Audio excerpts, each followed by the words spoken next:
if we look in terms of nearness and distance, how this relates to human beings, nearness is related to gratitude. Distance is related to ingratitude. Nearness is related to iman. Distance is related to kufr. So if a person accepts God and wants and strives to come to know God, that is a drawing near process. This is where we differ from the angels. The Quran says there is no angel except that he has a fixed place. The angels are fixed. It's not an upwardly mobile job. They are fixed. The cherubim, muqarrabun, are the nearest. And then, and also the great angels, Jibra'il, Israfil, Seraphiel, Mikael. These are the close angels in the angelic realm. But they are fixed. They don't disobey God. They only obey God out of jabr, compulsion. The human being has this interesting aspect to him or her. And that is, the human being can choose one of two things.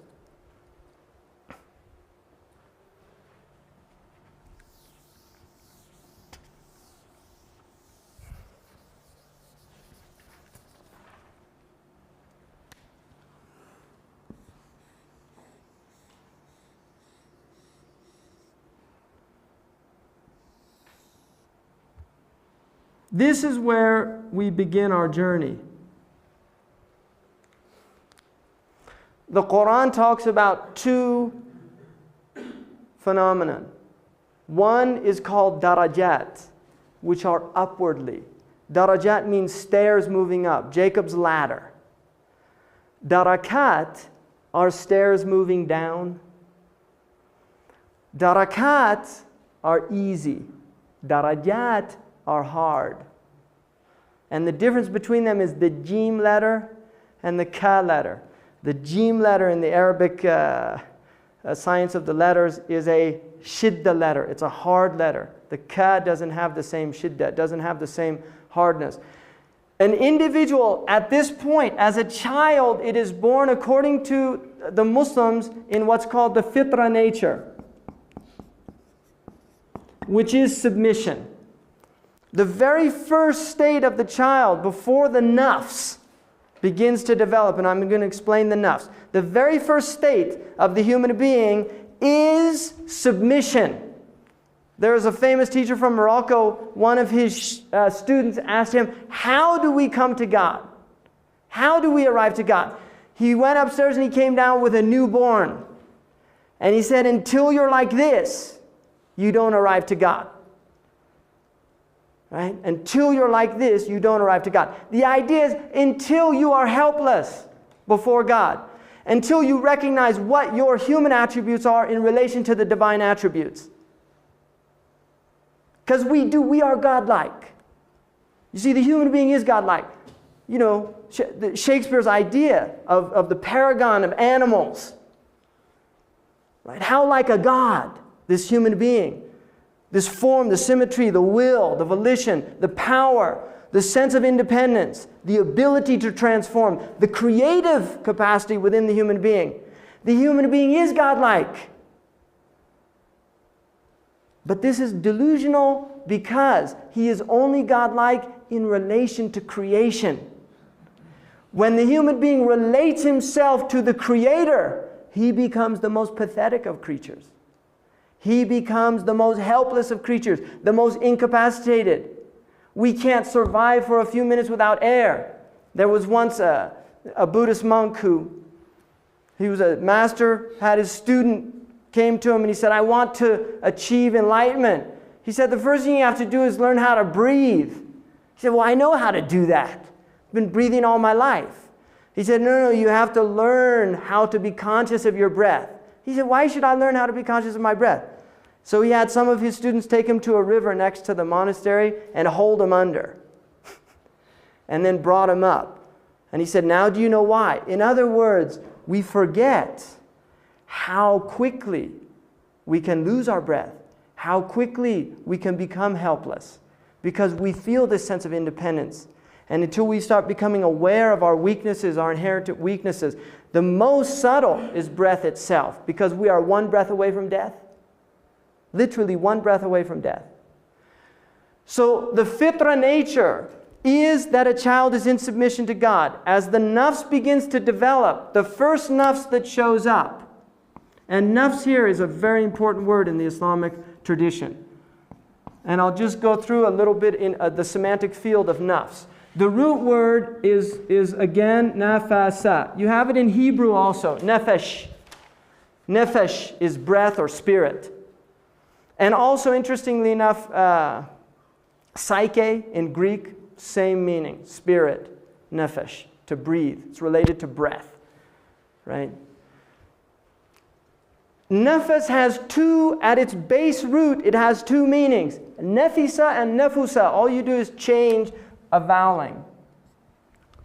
One of them means to be precious, and the other means to be niggardly. So right there, in the Arabic language, there is a concept embedded in the idea of self, that we have two aspects to our nature. One is the bestial, and the other is the angelic. One is the selfless, and the other is the niggardly. One is the one that wants to give, and the other is the one that wants to hold on. And this is the human dichotomy. At the next level, if you go to the next root, which is nefasa, where you put a shedda over it, so it would look like this. Same root though. Nefasa means to help somebody, to relieve them of their constriction. In other words, to give them breath, to help them, to expand somebody who's constricted. But you go to the next root, nafasa. And it means to undermine somebody else, to compete against them. So it's right there in the language. The human being has these two opposing qualities. For the child, at the first level, you can see this already. One is that the child will smile and give the mother, melts the heart, right? I mean, you watch people's faces when they're looking at the baby and when the baby smiles, they all get, like they start kind of melting. Right? Why? Because it's like a gift from that baby. But then it starts screaming, I want.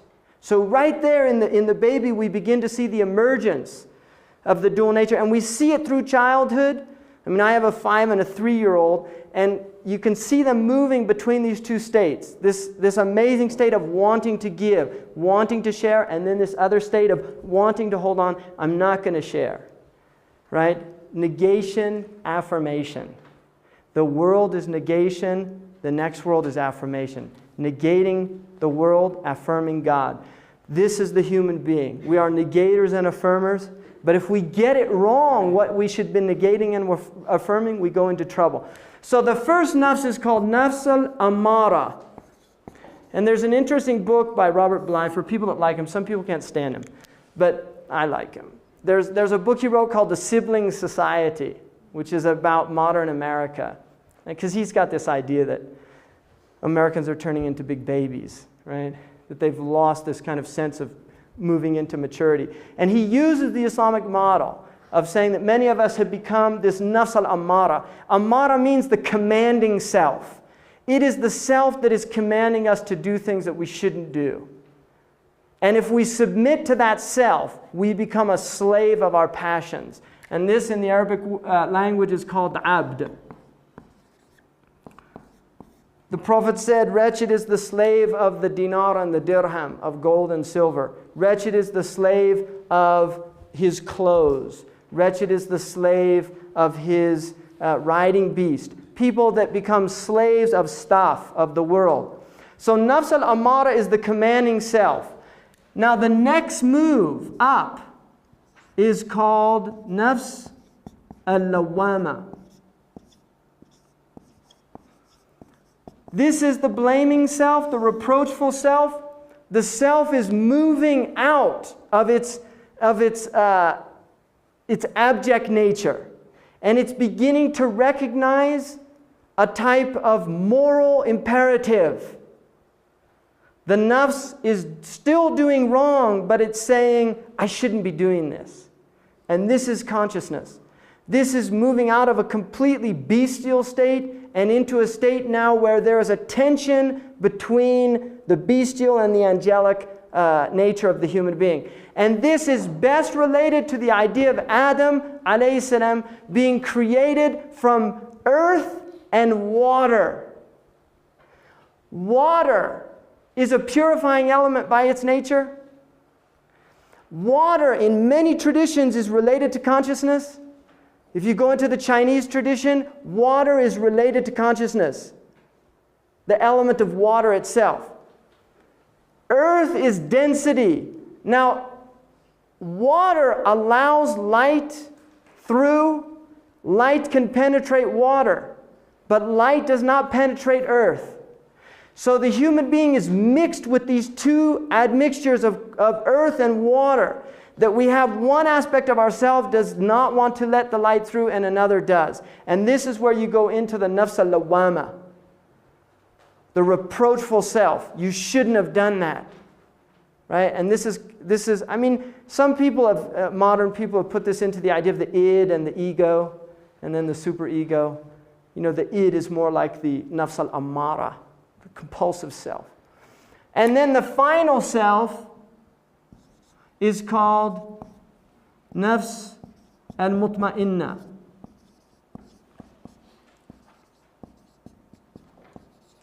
Which is the self at peace. This is the self that's submitted. This is the self that has submitted completely its being to God. And this self is no longer in this conflict. This is no longer in the religious state of I should do that or I ought to do that. But now it is moved into Kierkegaard's kind of ethical self. It now realizes that this is the right thing and it wants to do it. It wants to do the right thing. And it does the right thing now by nature, not by compulsion, not by feeling I have to do this thing. So the human being has two choices: to submit to the low self and take himself into alienation, which is wrath, which is transcendence. To literally place himself in a relationship to God in which God is absolutely other, disconnected from God completely. And this is epitomized by the idea of Jahannam, the idea of hell. That this is the ultimate alienation. Now, fire is a very interesting element because it can't rise above its nature. It has an upward motion, but it can't rise above because it's bound to the earth. You see, the fire only exists because of earth. And yet it has this upward motion. It wants to, it's moving up, but it's held down by, and this is the idea of being pulled down. You see, being pulled down by fire. And fire is very similar to light. It's not light, but it's very similar to the concept of light. I mean, there is light in fire, but it's not the light that we relate to the spiritual light, luminosity. The other is an upward movement. Now, there is a tradition that the Prophet Muhammad said, sallallahu alaihi wasallam, the fire is surrounded by desirable things. And paradise is surrounded by undesirable things. The idea here is, if we look at the pure outwardness of something and not at its inwardness, and we submit to the outwardness, that an outward thing can look very desirable, but what are its inward realities? So for instance, for a man who submits to his lusts, which is very common, one of the 7 deadly sins, and very common human experience.